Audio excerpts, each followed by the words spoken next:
Bonjour, nous sommes mardi 18 août 2026. Et avant de commencer cette émission, permettez-moi de vous rappeler une nouvelle fois que je pars bientôt en Allemagne, en vacances avec ma famille. En fait, juste après avoir enregistré cette émission. Elle est donc réalisée très tôt ce matin, du moins à l'heure britannique. Il est donc évident que je ne suis pas totalement à jour sur les événements qui vont se dérouler au cours de la journée. Mais beaucoup de choses se sont passées depuis ma dernière vidéo, et je pense qu'il vaut la peine d'en dire quelques mots. Alors, que s'est-il passé au cours des dernières 24 heures, et plus précisément dans le conflit en Ukraine?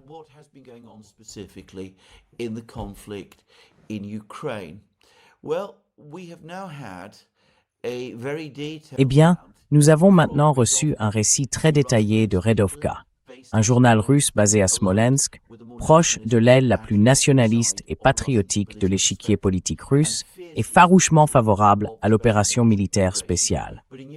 Mais c'est aussi un journal qui, à mon avis, a manifestement accès à des informations provenant de l'intérieur de l'armée, y compris de soldats en service, et qui a fourni une masse d'informations généralement fiables tout au long de la guerre. Redovka nous a donc livré un récit très détaillé de la situation à Orekov. Et ce récit indique que les Russes ont établi une solide tête de pont à l'intérieur d'Orekov.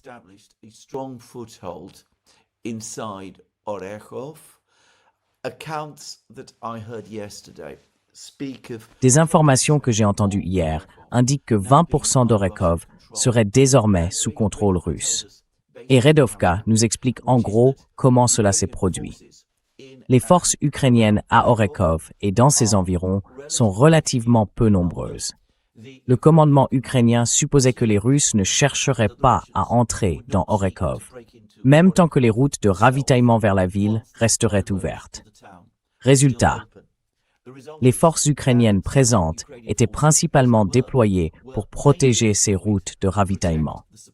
La garnison à l'intérieur même d'Orekov était donc assez réduite. Les Russes l'ont appris. Ils disposent d'un système de renseignement très sophistiqué sur le champ de bataille et connaissent donc très bien les mouvements et les déploiements des troupes ukrainiennes.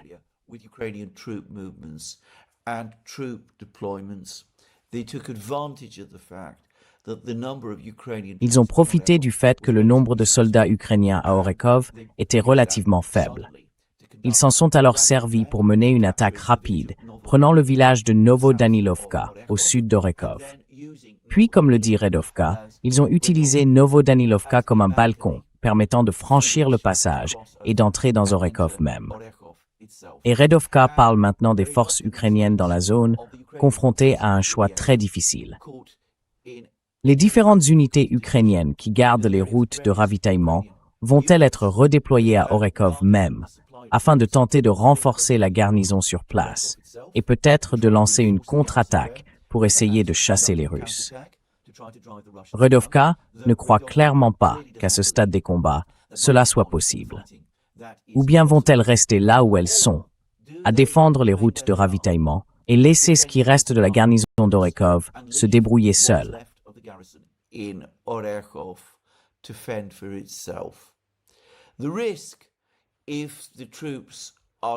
Le risque, si les troupes chargées de défendre les routes de ravitaillement sont transférées et redéployées à Orikhiv, c'est qu'il n'y aura pas assez de soldats pour protéger ces routes. Les Russes convergent vers Orikhiv depuis l'ouest, mais surtout depuis l'est. Si les troupes ukrainiennes sont redéployées dans Orikhiv même, cela voudra dire que l'ensemble du front s'effondrera et qu'Orikhiv elle-même sera rapidement encerclée, avec un nombre encore plus important de soldats ukrainiens piégés dans la ville.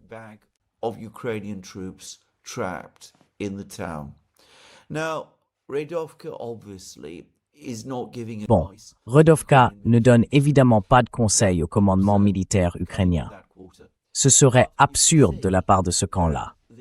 Mais on voit que les correspondants militaires, qui ont sans aucun doute une expérience dans l'armée russe, estiment que les Ukrainiens devraient maintenant retirer leurs troupes d'Orekov, se replier vers le nord et tenter de créer une nouvelle ligne de défense à l'est de la ville de Zaporozhye et au sud de la ville de Zaporozhye, sur la rivière Jerebets, afin de retenir les Russes un peu plus longtemps. Mais Redovka elle-même ne pense pas que ce soit ce qui se produira. Ils estiment, et je suis certain qu'ils ont raison, que Zelensky, à Kiev, ne pourra pas faire face à l'humiliation et au coup politique d'un retrait rapide d'Orekov.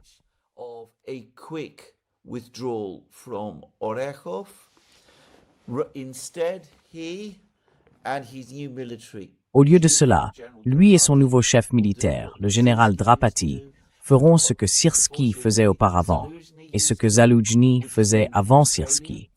Ils renforceront l'échec. Ils diront à la garnison d'Orekov de continuer à se battre. Ils diront aux troupes le long des routes de ravitaillement de tenir leur position.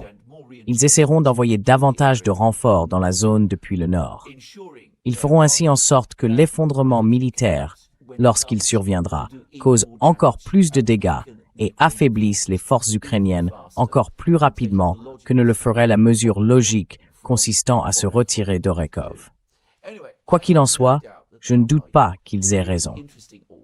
Mais il est toujours intéressant de lire des récits détaillés d'une bataille en particulier, de voir comment les différents commandants manœuvrent et, surtout, de mieux comprendre la bataille d'Orekov elle-même.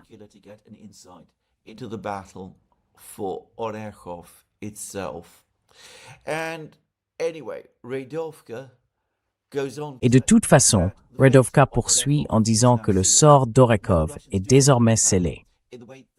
Lorsque les Russes entrent dans une ville comme ils l'ont fait à Orekov et qu'ils y établissent une tête de pont comme ils viennent de le faire, alors le schéma constant et invariable de cette guerre, c'est que, quels que soient les combats qui ont lieu, toute la ville finit par tomber. Le sort d'Orekov est donc scellé. Et, en raison du nombre insuffisant de troupes dans l'armée ukrainienne, et plus particulièrement dans la région de Zaporozhye, il est clair, à la lecture de l'article, que Redovka s'attend à ce qu'Orekov tombe assez rapidement. Or, cela semble aussi être l'avis d'un tout autre commentateur militaire, Suryak, l'un des meilleurs cartographes occidentaux.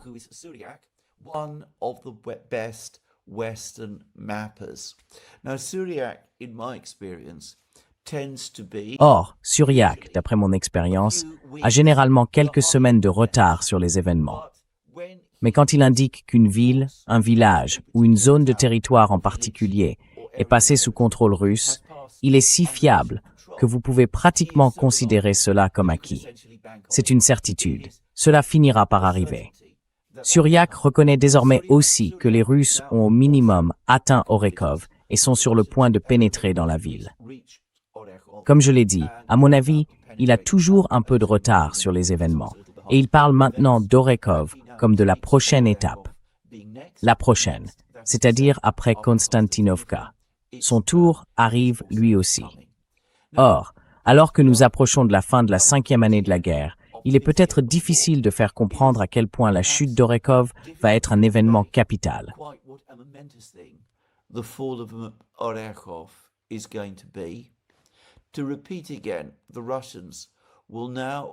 Je le répète, les Russes vont désormais pouvoir nettoyer assez rapidement le reste de la région de Zaporozhye, atteindre le Dniepr dans le centre-sud de l'Ukraine, puis assiéger et sans aucun doute finir par prendre la grande ville de Zaporizhia, elle aussi située sur le Dniepr. Mais, bien sûr, Orikhiv n'est pas seulement la clé de tout cela, et d'un contrôle russe accru sur la côte ukrainienne de la mer Noire. C'est aussi une ville qui a joué un rôle très important dans la guerre. C'est la ville que l'Ukraine a conservée durant les premières semaines de la guerre, en 2022, empêchant les Russes de consolider un contrôle total sur l'ensemble de la région de Zaporozhye. C'est aussi la ville que les Ukrainiens ont utilisée comme base principale pour leur offensive de 2023, afin de tenter une percée vers la mer Noire et la mer d'Azov, d'isoler les Grecs et ainsi de finir par gagner la guerre. Eventually to win the war. There was grandiose plans drawn up. Il y avait des plans grandioses, élaborés principalement par l'armée américaine, pour pousser vers le sud depuis Orikhiv, prendre le village de Robotyne, percer la ligne Sourovikine, créée par les Russes, atteindre la ville de Tokmak, prendre Tokmak, puis avancer encore jusqu'à la mer Noire. Et cette percée majeure était censée prendre 24 heures. On s'attendait à ce que les Ukrainiens aient atteint la côte de la mer Noire en 4 jours, et rien de tout cela ne s'est produit. Mais cette offensive, qui a échoué dès le départ dans la bataille même de Robotyne, a été lancée depuis Orikhiv. Et Orikhiv, même après l'échec de cette offensive, est restée la principale base ukrainienne et une forteresse dans cette zone du sud de l'Ukraine.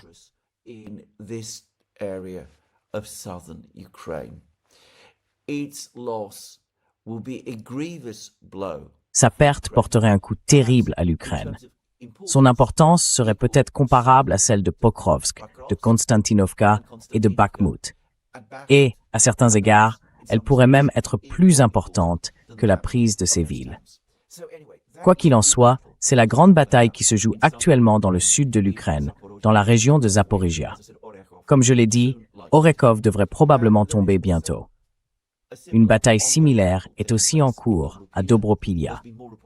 De nouveaux rapports font état des combats dans cette ville. Là encore, on estime que les Russes contrôlent désormais au moins 20% de Dobropilya. Certaines sources avancent une proportion bien plus élevée. Compte tenu des difficultés à renforcer la garnison ukrainienne de Dobropilya ou à l'approvisionner, il est probable que ce soit Dobropilya plutôt qu'Orekov qui tombe ensuite, après Konstantinovka.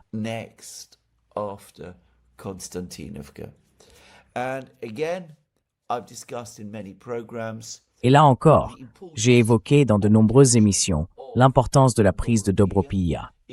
Si Dobropilya est prise, surtout en même temps que le village d'Andreevka, plus à l'est, dont les Russes disent maintenant s'être emparés, alors, si tout cela se produit, on commence effectivement à voir se former une poche dans le Donbass, sur la ligne de villes fortifiées qui s'étend de Slaviansk au nord à Druchkovka et Alexeyevo-Druchkovka au sud. Au cours des dernières 24 heures, il y a eu moins d'informations sur les combats à Alexeyevo-Druchkovka, mais je crois comprendre qu'ils sont intenses. Certains rapports indiquent aussi que des troupes ukrainiennes commencent maintenant à se replier vers le nord, depuis Alexeyevo-Druchkovka, en direction de Druchkovka même.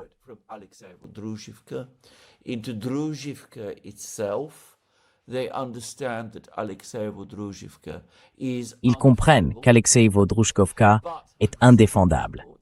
Mais je dirais que ces informations, comme tant d'autres que l'on entend, sont très difficiles à évaluer. Et je ne vais pas m'y fier davantage. Les événements sur la ligne de front évoluent donc désormais.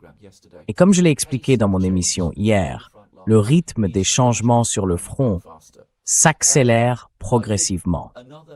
Et je pense qu'un autre secteur où nous allons voir des événements assez dramatiques, assez bientôt, se trouve dans le nord du Donbass, autour de Slaviansk, Liman, Sviatogorsk, Nikolaïevka et de la centrale thermique de Slaviansk. Comme je l'ai expliqué dans mon émission hier, Denis Pouchilin, le chef du gouvernement régional de Donetsk, le gouvernement régional de Donetsk soutenu par la Russie, je tiens à le préciser, affirme que les Russes sont désormais sur le point d'attaquer, de donner l'assaut à la ville de Sviatogorsk.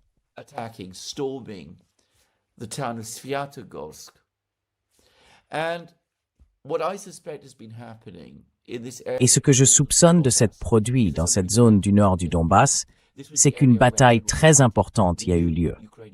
C'était la zone où le général Drapati, le nouveau commandant ukrainien, qui a désormais remplacé le général Syrski, exerçait auparavant son commandement.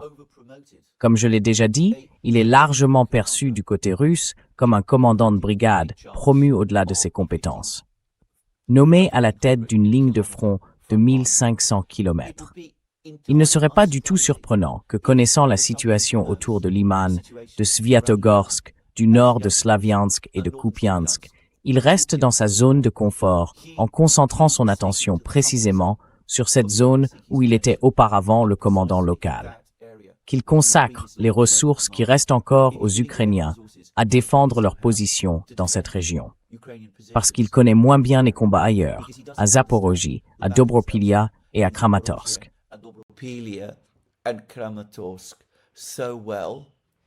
And as a result, he doesn't really Et par conséquent, il ne sait pas vraiment quoi faire de la bataille qui fait rage dans ces autres endroits. C'est, si je puis dire, quelque chose que j'ai vu très souvent. Quelqu'un qu'on propulse dans une nouvelle fonction à responsabilité, au lieu de prendre la mesure de la situation et de comprendre clairement ce qui se passe sur l'ensemble des lignes de combat, se replie dans sa zone de confort et accorde une attention disproportionnée aux aspects de la crise qu'il comprend et connaît le mieux. Maintenant, je vais avancer une hypothèse. Selon Pouchiline, les Russes sont proches de Sviatohirsk. Ils continuent aussi à publier régulièrement des rapports sur leur contrôle territorial de Lyman. Et des images, qui seraient apparemment apparues fin juin, montraient des soldats russes patrouillant sur la rive est de la rivière Oskil. The east bank of the Oskol River. A big battle has been playing out, which the Russians Une grande bataille est en cours, et une fois de plus, ce sont les Russes qui l'emportent. En raison de la complexité de cette bataille, ils ne veulent pas nous en dire grand-chose. Et comme la bataille ne se déroule pas bien, les Ukrainiens et leur camp ne veulent pas non plus nous en dire beaucoup à son sujet. Les événements s'accélèrent donc sur les lignes de front. Orekov, Liman, Dobropilia, les deux Drushkivka, Drushkivka elle-même et Alexeyev, Drushkivka. Et peut-être aussi Nikolaïev, ainsi que Sviatogorsk, sont tous désormais sous une pression intense. Tous pourraient probablement tomber les uns après les autres au cours des prochains mois, ce qui ferait émerger une crise opérationnelle majeure sur les lignes de front pour les Ukrainiens. emerging for the Ukrainians. Now, all of the attention from Ukraine. Toute l'attention de l'Ukraine se porte désormais sur la guerre dans les airs. Et ce n'est pas surprenant, vu à quel point les combats sur terre et en mer se passent mal. J'ai déjà évoqué la situation de la guerre terrestre, mais en mer, elle continue de se dégrader. Les Russes attaquent maintenant tous les navires militaires qu'il reste aux Ukrainiens. Ils ont récemment attaqué, et semble-t-il, détruit plusieurs patrouilleurs ukrainiens. Ils ont aussi attaqué, et peut-être détruit, ou du moins endommagé, une corvette lance-missiles Tarantule de l'époque soviétique, toujours exploitée par la marine ukrainienne. Still operated by the Ukrainian Navy. By the way, about 2 years ago, there was a lot of À propos, il y a environ 2 ans, les médias occidentaux ont beaucoup commenté, avec beaucoup d'enthousiasme, le succès supposé de l'Ukraine dans l'attaque et le naufrage d'une corvette lance-missiles Tarantule de la marine russe. Or maintenant, selon les Russes, c'est une corvette lance-missiles Tarantule de la marine ukrainienne qui aurait pu être coulée. Je dis aurait pu, parce que je n'en sais rien. Mais évidemment, en Occident, on ne voit aucun commentaire ni aucune discussion à ce sujet. Quoi qu'il en soit, les Russes traquent les navires de guerre ukrainiens. En fait, ces dernières 24 heures, ils ont été particulièrement actifs dans leurs attaques contre Odessa et les ports de la mer Noire. Et les autorités roumaines disent que ces 3 derniers jours, 3 days, Russian attacks on Odessa and the port. les attaques russes contre Odessa et les ports ont atteint une ampleur sans précédent. Et les Roumains, pour une raison quelconque, se focalisent sur les drones. Mais nous savons, parce que les Russes eux-mêmes nous l'ont dit, que des missiles Onyx, des missiles antinavires, des missiles antinavires supersoniques, tirés depuis la Crimée, frappent aussi des cibles autour d'Odessa. D'autres missiles lancés depuis les airs sont également utilisés contre Odessa. Et nous avons des informations faisant état d'au moins un cas certain, où des bombes FAB ont aussi été utilisées. Personnellement, je ne serais pas surpris qu'il y en ait eu davantage. Sauf que bien sûr, on ne nous en parle pas. Donc apparemment, de nombreuses attaques ont visé Odessa et les ports de la mer Noire ces dernières heures. Over the last few hours. And there is now some discussion on parts of the Russian. Et il y a désormais des discussions sur certaines parties de l'Internet russe autour de mesures visant à instaurer un blocus maritime permanent d'Odessa.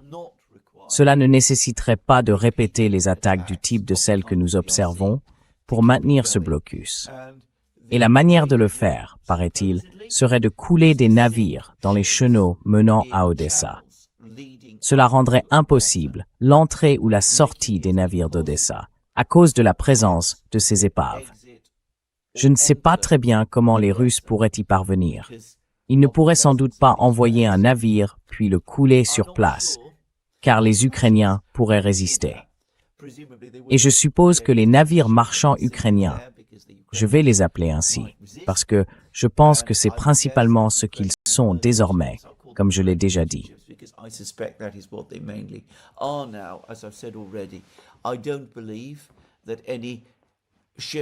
Je ne pense pas qu'un armateur transportant une cargaison commerciale enverra des navires à Odessa. À l'heure actuelle, les navires qui continuent de faire route vers Odessa sont probablement contrôlés par l'Ukraine elle-même et transportent des armes. Et de toute façon, je soupçonne que les équipages de ces navires ont reçu des instructions précises pour ne pas se faire intercepter et couler dans des zones qui pourraient entraîner un blocus d'Odessa. La manière évidente de bloquer Odessa par la mer, je dirais, serait de poser des mines marines. Et les Russes ont la capacité de le faire. Ils peuvent poser ces mines en les larguant depuis les airs. Je pense que c'est possible. Je ne suis pas expert en la matière.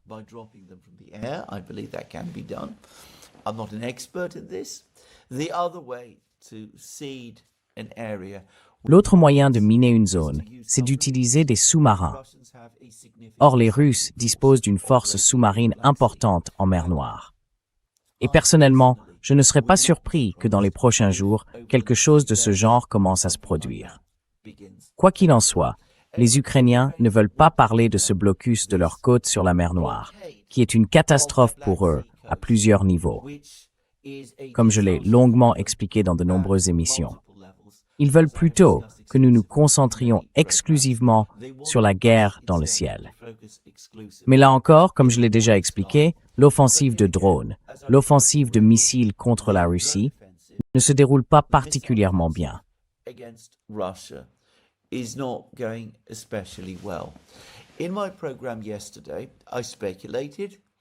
Dans mon émission d'hier, j'ai émis l'hypothèse que cette offensive de drones trouve son origine à la fin de l'année 2023, après l'échec de l'offensive terrestre menée par les alliés occidentaux de l'Ukraine depuis la région de Zaporojie jusqu'à la mer Noire. Une fois cette offensive terrestre échouée, la réflexion s'est tournée vers la possibilité d'obtenir un résultat similaire par la guerre dans les airs. Et bien sûr, l'un des moyens par lesquels les Russes ont vaincu l'offensive terrestre ukrainienne de 2023 a été de créer une barrière défensive extraordinaire. Une chose construite à une échelle que nous n'avions plus vue depuis la Seconde Guerre mondiale. C'était bien sûr la ligne Sourovikine, avec ses énormes tranchées, ses barbelés, ses dents de dragon, ses structures de génie sophistiquées, ses bunkers et casemates en béton, ainsi que ses immenses champs de mines.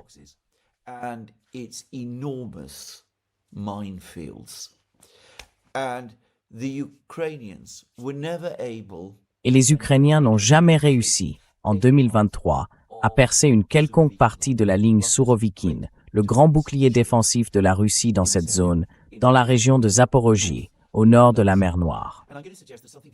Et je vais suggérer qu'il s'est produit quelque chose de très similaire avec l'offensive de drones de l'Ukraine contre la Russie. Elle aussi s'est heurtée à une barrière défensive infranchissable. Sauf que, cette fois, il s'agit d'une barrière fournie par les forces russes de défense aérienne. Il est clair que leur densité et leur sophistication sont tout aussi grandes et complexes à leur manière que les structures d'ingénierie de la ligne Sourovikine. Et, comme la ligne Sourovikine, je soupçonne qu'elles n'ont pas d'équivalent dans le monde. Considérez les attaques d'il y a quelques jours. Consider the attacks of a few days ago. 3,000 drones launched. 3000 drones lancés en l'espace de 48 heures. Plusieurs centaines de millions de dollars de drones lancés contre la Russie. Et le résultat net, ce sont des dégâts dans 2 entrepôts civils appartenant à une entreprise civile de commerce en ligne qui a probablement vidé ces entrepôts et utilise désormais d'autres circuits logistiques. Si les dégâts causés par cette énorme attaque de drone ont été si limités, c'est en raison de l'efficacité extraordinaire, et extraordinaire est bien le mot, des défenses aériennes russes, qui deviennent chaque jour plus sophistiquées et plus denses. And more dense every single day. One of the reasons Ukrainian drones L'une des raisons pour lesquelles les frappes de drones ukrainiens contre la Russie doivent désormais mobiliser autant de drones pour un coût aussi énorme, c'est que très peu parviennent à passer. Comme je l'ai évoqué il y a quelques jours, un site de blog ukrainien, Drone Bomber, a mené sa propre analyse et a conclu que sur 1500 drones lancés par les Ukrainiens contre Moscou, un seul a des chances de passer et d'atteindre le centre-ville. On voit donc à quel point cette offensive de drones a été jusqu'ici fondamentalement inefficace. Et nous commençons maintenant à recevoir des informations selon lesquelles l'offensive de missiles ukrainienne, dans la mesure où elle existe, ne se déroule pas particulièrement bien non plus. is also not going especially well. Ukraine has apparently launched large numbers of Flamingo missiles. L'Ukraine aurait apparemment lancé un grand nombre de missiles Flamingo contre les Russes.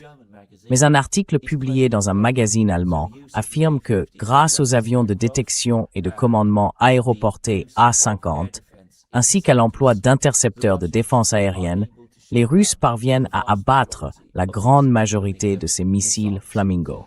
Ce rapport couvrait la situation jusqu'au 1er août. Il indiquait que la seule frappe réussie avec des missiles Flamingo, ou du moins la seule frappe de missiles Flamingo ayant touché une cible à l'intérieur de la Russie en juillet, était celle menée contre l'usine située dans la région de Kirov. J'en ai parlé brièvement il y a environ une semaine, 10 jours. Some about a week, 10 days ago. Since then, according to this magazine, Depuis, selon ce magazine, la situation avec les Flamingo aurait été tellement décevante qu'ils ne seraient plus utilisés. Or, c'est clairement faux. Le ministère russe de la Défense a lui-même signalé une utilisation massive de missiles Flamingo ces derniers jours. Une nuit en particulier, le ministère russe de la Défense a affirmé avoir abattu 17 missiles Flamingo. C'était la même nuit où les Ukrainiens ont tenté d'attaquer l'usine de fusées Progress, dans la ville de Samara. Et à peu près à la même période, il y a eu d'autres nuits où le ministère russe de la Défense a affirmé avoir abattu 7 ou 8 missiles Flamingo d'un seul coup.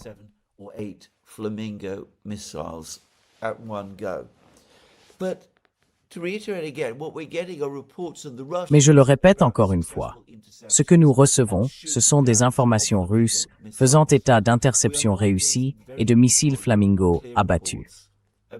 En revanche, nous n'avons pas de rapport très bon ni très clair indiquant que le missile Flamingo parvient à passer et à causer des dégâts. Il se peut que la raison pour laquelle les Ukrainiens lancent désormais davantage de missiles Flamingo en une seule fois et que les Russes en abattent donc davantage en une seule fois, soit précisément que les Ukrainiens aient conclu que sans cela, les chances qu'un missile Flamingo passe sont très limitées.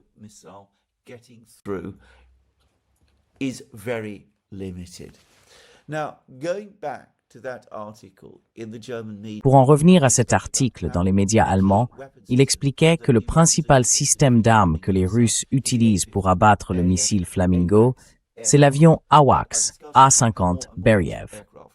J'ai déjà évoqué le fait que les Russes remettent progressivement en service un nombre croissant de ces appareils, qui étaient en mauvais état, et qu'ils semblent opérer au-dessus de l'ouest de la Russie.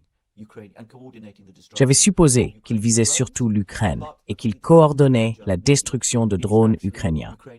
Mais selon cet article des médias allemands, ce sont en réalité les missiles ukrainiens Flamingo que les avions AWACS traquent. Et je vais supposer que la combinaison ici est constituée des avions AWACS Beriev A-50 opérant avec des chasseurs MiG-31 à grande vitesse, équipés de missiles à longue portée. With long-range missiles.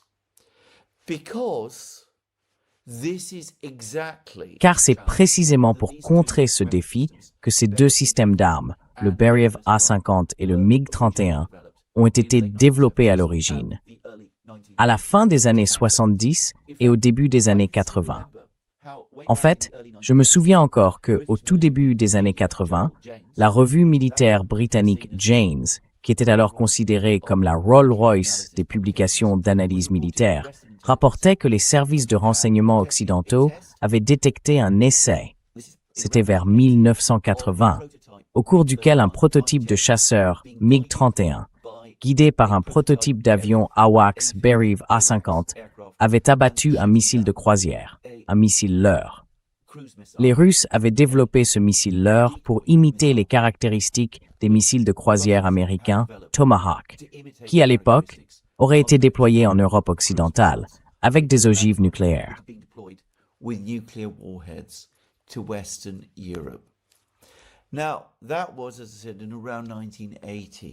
C'était donc, comme je l'ai dit, vers 1980. Le Flamingo est, je crois, plus lent que le Tomahawk et plus grand que le Tomahawk. C'est en fait un missile de croisière moins avancé que ne l'était le missile Tomahawk des années 1970. Et j'aurais pensé que pour la combinaison A-50 et MiG-31, ce serait une cible relativement facile. Si l'on revient maintenant à cette attaque contre l'usine Progress, les Ukrainiens, Zelensky également, ont affirmé qu'il y avait eu au même moment une attaque contre une base de chasseurs MiG-31. Et je me demande si la raison pour laquelle cette base a été attaquée en même temps que l'usine Progress de Samara, c'est que les Ukrainiens pensaient que cette base serait celle d'où décolleraient les MiG-31 chargés d'intercepter et de détruire le complexe industriel de Samara. C'est-à-dire que c'est de là que ces MiG-31 auraient décollé et seraient venus. Those MiG-31s would take off and come from. But I sense that the entire operation. J'ai le sentiment que toute l'opération a finalement échoué. Et je reviens à ce que je disais il y a 2 jours. Les autorités locales de Samara affirment que l'ensemble du personnel de l'usine avait été évacué avant toute attaque. J'ai souligné que cela devait vouloir dire que les autorités russes à Samara avaient été prévenues que des missiles Flamingo étaient en route. Est-il possible, et je pense que c'est une hypothèse éclairée, que les missiles aient été détectés assez tôt par l'avion de détection et de commandement Bereave A-50 et que les MiG-31 aient déjà décollé au moment de la frappe ukrainienne contre la base aérienne afin de les intercepter et de les détruire? And destroy them. Now, some Ukrainian commentators. Aujourd'hui, certains commentateurs ukrainiens disent à juste titre que la Russie ne dispose que d'un nombre limité d'avions de détection et de commandement aéroportés Bereave A-50. Mais l'ampleur exacte de ce parc fait débat. Cela dit, les A-50 n'opèrent évidemment pas seuls. Il y aura de nombreux autres radars au sol pour rechercher ces missiles Flamingo, qui, comme je l'ai dit, constituent une cible importante et relativement facile à suivre. Et les MiG-31, eux-mêmes, disposent de radars très puissants et avancés. Ils peuvent aussi être utilisés pour effectuer des recherches à longue distance et seraient certainement capables de détecter, à eux seuls, des missiles Flamingo en approche. Incoming Flamingo missiles by themselves. Now, les Ukrainiens parlent maintenant d'augmenter la production de missiles Flamingo. Mais comme je l'ai dit, ce système ne semble pas très efficace. Et c'est le genre de système auquel les Russes sont préparés depuis les années 70. On parle aussi beaucoup du fait que les Ukrainiens commencent à utiliser des missiles balistiques à longue portée qui seraient en cours de développement. Je ne connais pas du tout ces missiles. Les Russes, eux, les connaîtront certainement. Les Ukrainiens et les puissances occidentales ont déjà produit des missiles balistiques et les ont utilisés dans cette guerre.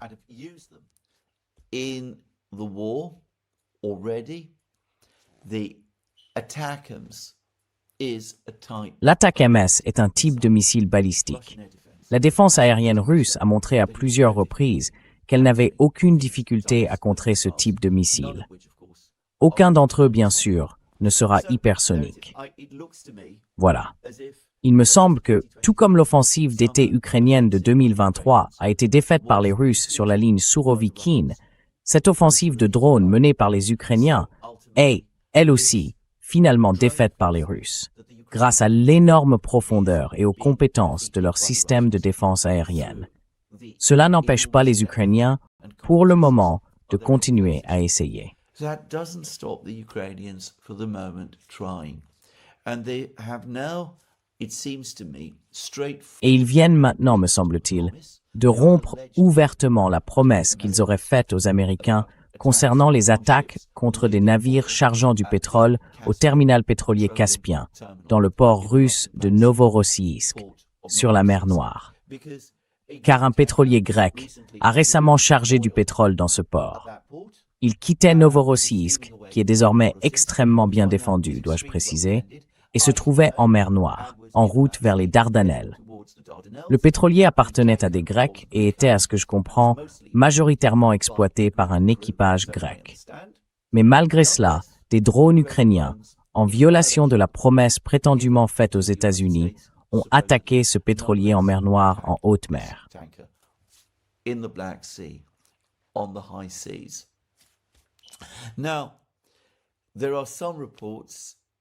Or, certains médias occidentaux rapportent que ce pétrolier avait fait le plein et transportait du pétrole russe. Je pense qu'il est bien plus probable qu'un pétrolier grec à Novorossiysk était en train de charger du pétrole kazakh, autrement dit précisément du pétrole provenant du pays que les États-Unis veulent protéger et dont ils ont dit aux Ukrainiens de ne pas attaquer les installations. Et tout cela n'a évidemment rien de surprenant. On peut interpréter de deux façons ces discussions entre les Américains et les Ukrainiens au sujet d'attaques contre Novorossiysk. Soit il s'agit simplement d'une nouvelle mise en scène destinée à tromper tout le monde, à donner l'impression que les États-Unis désapprouvent les attaques contre Novorossiysk, alors qu'en réalité, non seulement ils les approuvent, mais ils y sont complices. C'est une possibilité.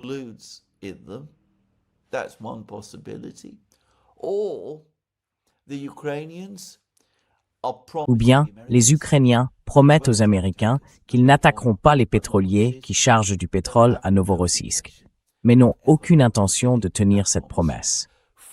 Pour être clair, dans ce cas, je pense que la deuxième hypothèse est la plus vraisemblable, tout simplement parce que le terminal du consortium du pipeline Caspien à Novorossiysk appartient en partie à des intérêts américains. Et ces frappes contre les pétroliers qui opèrent depuis ce terminal portent atteinte aux intérêts économiques américains.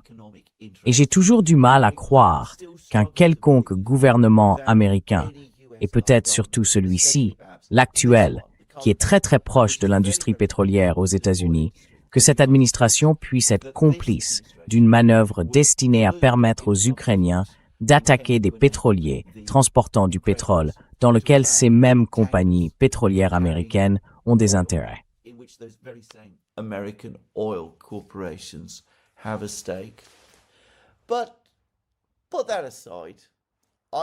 Mais mettons cela de côté.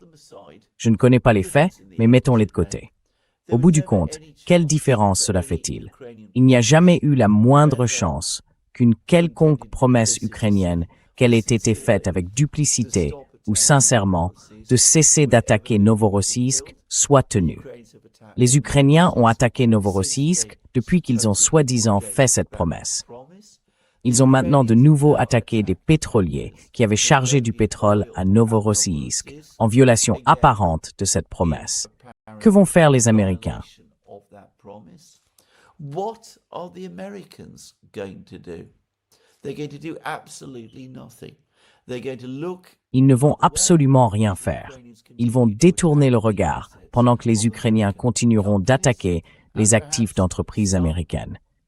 Et peut-être que certains services de l'État profond américain participent même activement à faciliter les attaques contre les actifs de ces entreprises américaines. Il est devenu absolument évident que Zelensky ne tient jamais ce genre de promesses. Il ne les prend jamais vraiment au sérieux. Il ne croit jamais, et en réalité, il a tout à fait raison de le croire, que s'il rompt ses promesses, il devra un jour en rendre compte. he will never be held to account for them. His instinct is to attack. Son instinct, c'est d'attaquer partout où il le peut. Et il ne prendra pas au sérieux les objections des Américains, parce qu'il sait que les Américains n'agiront jamais pour l'arrêter. C'est ce que fait Zelensky. C'est ce qu'il a toujours fait. Et peut-être que certaines personnes au sein de l'administration Trump sont en colère. Peut-être que les compagnies pétrolières sont en colère. Mais les amis dévoués de Zelensky à Washington le protégeront toujours. Ils lui trouveront toujours des excuses. Ils justifieront toujours les actions ou les mesures qu'il prend, même lorsque, comme je l'ai dit, elles s'attaquent directement aux intérêts économiques américains. Et Zelensky s'en tirera. Il continuera simplement à recommencer. Just go on doing it. Again, we see how with Zelensky, On voit bien qu'avec Zelensky, et pas seulement Zelensky, mais l'Ukraine, les États-Unis tiennent en quelque sorte un scorpion par la queue. La plupart du temps, ils peuvent guider et contrôler ce scorpion. Mais quand le scorpion est contrarié, eh bien, il peut même piquer son protecteur, sachant très bien que ce protecteur ne protestera jamais. C'est déroutant et absurde. Quiconque connaît un tant soit peu l'histoire moderne des États-Unis peut penser à un grand nombre de cas où les États-Unis ont réagi avec une extrême férocité à des attaques contre des actifs économiques américains.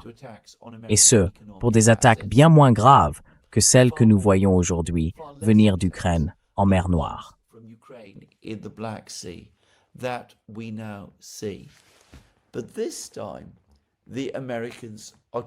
Mais cette fois, les Américains choisissent de ne rien dire. Il y a encore beaucoup de gens qui m'écrivent au sujet de la faiblesse de Poutine, de son incapacité à s'en tenir à ses lignes rouges, de son inefficacité générale. J'ai dit à de nombreuses reprises que tout cela m'est très difficile à comprendre. On peut légitimement soutenir que Poutine a trop investi dans les négociations, d'abord avec les Ukrainiens et les Européens, puis après que Donald Trump est réapparu sur la scène l'an dernier avec les Américains. Mais il ne m'a jamais donné l'impression d'être un dirigeant faible, qui ne veut pas ou ne peut pas prendre de décision ni faire respecter ses lignes rouges. Les Russes, j'en suis sûr, apportent une aide considérable à l'Iran. D'ailleurs, un autre rapport vient de paraître à ce sujet.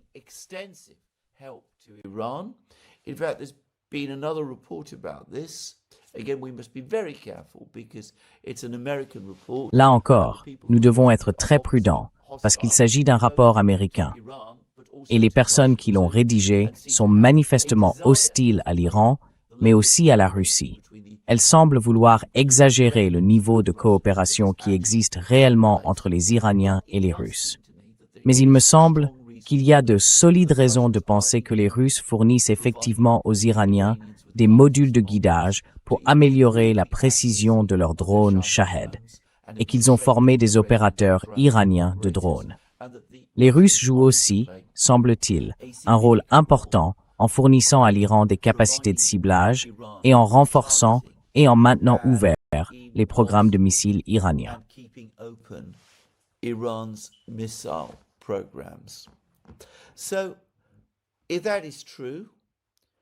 Donc, si c'est vrai, alors les Russes, après les États-Unis et les puissances occidentales, ont commencé en 2024 à permettre des frappes contre des cibles à l'intérieur de la Russie. Eh bien, les Russes ont effectivement réagi à tout cela. Ils ont réagi dans le Golfe Persique d'une manière qui a été désastreuse pour les États-Unis et pour les économies occidentales. Et les Russes prennent désormais aussi des décisions très fermes ou adressent des avertissements très fermes aux Britanniques concernant le rôle que les Britanniques ont joué en fournissant des drones à l'Ukraine, afin de permettre aux Ukrainiens de mener des frappes de drones à l'intérieur de la Russie. Les Russes ont maintenant averti les Britanniques qu'il y aurait aussi un prix à payer pour cela. Je ne suis donc pas d'accord avec ceux qui disent que les Russes n'ont rien fait pour faire respecter leurs lignes rouges.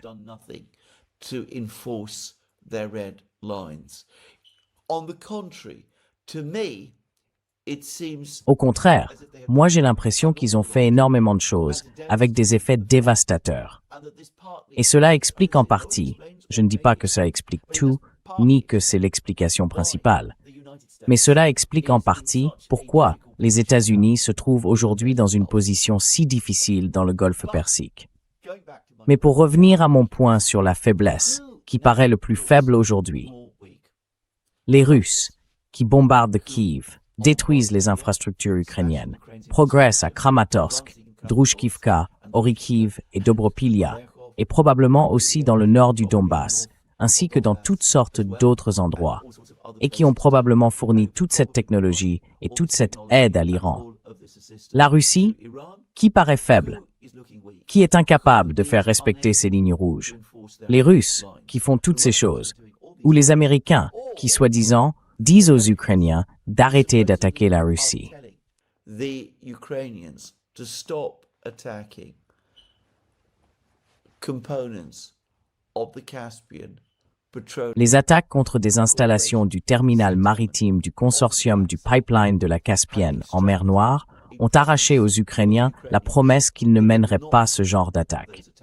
Une promesse que les Ukrainiens ignorent et que les Américains ne semblent pas capables de faire respecter aux Ukrainiens. Pour moi, je dois le dire, tout cela témoigne d'une faiblesse du côté américain, pas du côté russe. Enfin bref, la guerre dans le ciel. Les Ukrainiens. Zelensky parle toujours de défense aérienne. Ils essayent toujours d'obtenir des missiles patriotes. Ils se plaignent toujours de ne pas en recevoir. Ils parviennent à faire écrire à leurs amis en Europe, dans les médias là-bas, des éditoriaux sévères exigeant que tous les missiles de défense aérienne que l'Europe et les États-Unis possèdent encore soient livrés en bloc à Zelensky et à l'Ukraine, afin qu'ils puissent faire durer cela quelques semaines ou quelques mois de plus.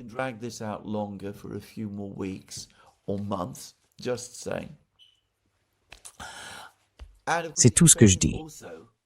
Et bien sûr, les Ukrainiens affirment aussi qu'ils travaillent avec les Américains, ou de leur côté, à développer des systèmes de défense aérienne alternatifs aux Patriotes, dont on dit qu'ils sont en quantité limitée. Certains rapports font état d'une opération conjointe américano-ukrainienne pour moderniser le système de missiles S-300, qui constituait l'épine dorsale de la défense aérienne ukrainienne pendant les 2 ou 3 premières années de la guerre, mais dont les Ukrainiens sont désormais, pour l'essentiel, à court. Et ce à quoi cela ressemble, c'est une tentative de créer un missile Frankenstein, prendre la structure de base du S-300 et certains de ses composants, y intégrer une fusée américaine, y ajouter un système de guidage américain, puis utiliser ce missile entièrement repensé pour abattre des missiles russes.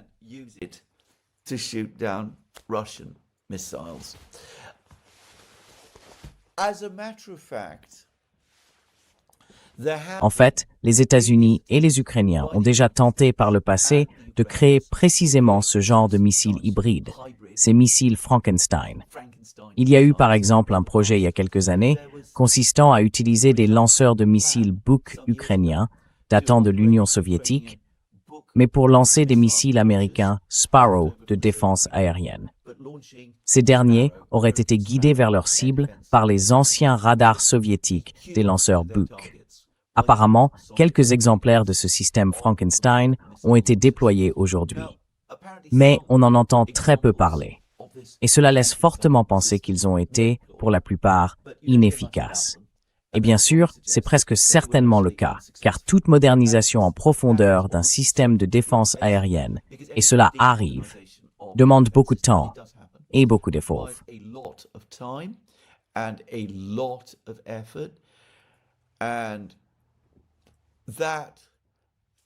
Et cela prendra probablement du temps, des années. Encore une fois, je ne suis ni ingénieur ni scientifique, mais je n'ai absolument aucun doute sur le fait que si vous voulez moderniser et améliorer un système et que vous y introduisez des technologies entièrement nouvelles, conçues dans un environnement industriel et technologique totalement étranger, les problèmes de compatibilité seront absolument terribles. Je ne dis pas qu'ils seront insurmontables, mais il faudrait probablement très longtemps avant de pouvoir faire fonctionner un tel système et le faire fonctionner de manière fiable. Et même dans ce cas, je suppose que l'efficacité de ce système serait considérablement réduite. Quoi qu'il en soit, je doute fort que ce système de défense aérienne, s'il est réellement en cours de développement et s'il doit effectivement entrer en service, puisse être mis en service d'ici la fin de cette année, comme certaines personnes en Ukraine l'affirment. As some people in Ukraine are saying. If it is brought into service by this S'il est mis en service à ce stade de l'année, la seule explication possible, c'est que les travaux ont commencé il y a des années. Là encore, probablement dès le début de 2023, quand il est apparu que le stock ukrainien de missiles de défense aérienne S-300 commençait à s'épuiser. Mais les problèmes de compatibilité, l'immense défi que représente l'association de technologies et de concepts de conception issus de deux cultures de missiles totalement distinctes, vont, je le soupçonne, prendre beaucoup plus de temps à résoudre. Et si certains de ces missiles apparaissent d'ici la fin de l'année, je ne crois pas qu'ils seront efficaces. Pas du tout. On peut le présenter comme on veut. Pour ma part, je ne vois pas d'issue à cette situation. Je lisais que les frappes russes menées au cours des 4 dernières années ont réduit la production d'électricité ukrainienne d'environ 4/5. generation by around 4/5. Ukraine currently occupies L'Ukraine ne dispose actuellement que d'un 5e, plutôt, de l'électricité qu'elle produisait encore il y a à peine 5 ans. Comme une grande partie de l'industrie ukrainienne a de fait cessé de fonctionner, il reste encore suffisamment d'électricité pour alimenter les particuliers la plupart du temps. Mais les marges doivent désormais être extrêmement réduites. Un hiver froid et une campagne russe contre les sous-stations électriques, ainsi que contre les systèmes de production et de distribution d'électricité encore en état de fonctionner en Ukraine, auront presque certainement un effet dévastateur.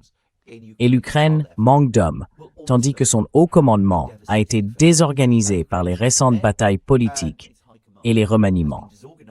by the recent political battles and reshuffles. And there is Et il y a une terrible pénurie d'hommes pour l'infanterie.